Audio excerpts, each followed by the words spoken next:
بسم الله الرحمن الرحیم. ستاسو علم کې وی چې بونیر باندې حالات راغلي، د بونیر بعضې علاقې ډېرې متاثره شوي وي.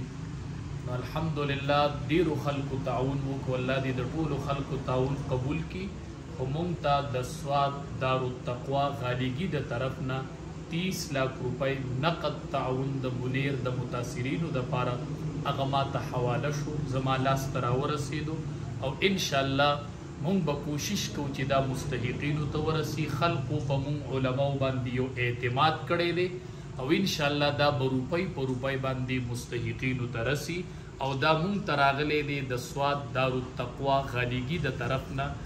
دارالتقوا اسان تعارف دا دی چې دا دارالتقوا سواد غالیګي کې یوه لویه اداره ده. په نورو علاقو کې مساجد دي، مدارس دي، زمونږ بونیر کې د هغې یو شاخ دی دارالتقوا. څنګه چې د دارالتقوا د لاندې په دې ملک کې مساجد جوړ دي، ځای په ځای مدارس جوړ دي.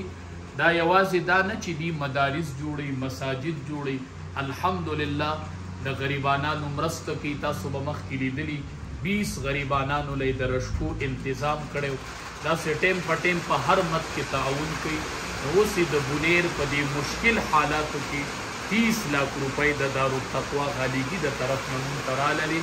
او دارالتقوا چې دی دا د غریب یوه اسره ده، د غریب د یو اواز نوم دی. انشاءالله چې کلم په ملک کې په علاقه کې داسې حالات راغلي دي، دوی مرسته کړې ده.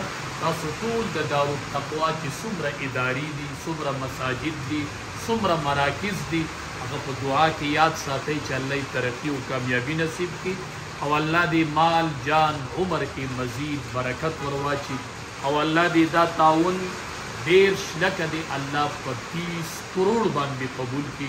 د الله خزانو کې هېڅ کمی نشته دی او انشاءالله په دې به ډېره اساني راشي او انشاءالله ما سره فی الحال موجود دي. دا به ټیم په ټیم که خیر معاوني دا متاثرینو ته رسي او انشاءالله روپۍ په روپۍ به که خیر هغې ته حواله کېږي او انشاءالله آباد اوسئ. څومره خلکو چې تعاون کړی د بار اضلاعو نه د بونیر په ضلع کې د ټولو خلکو شکریه ادا کوو، ټولو خلکو ته د زړه نه دعا کوو چې الله دې د ټولو خلکو دا تعاون قبول کړي او الله دې قیامت کې زمونږ حشر هم د دې مساکینو سره وکړي، غرباو سره وکړي.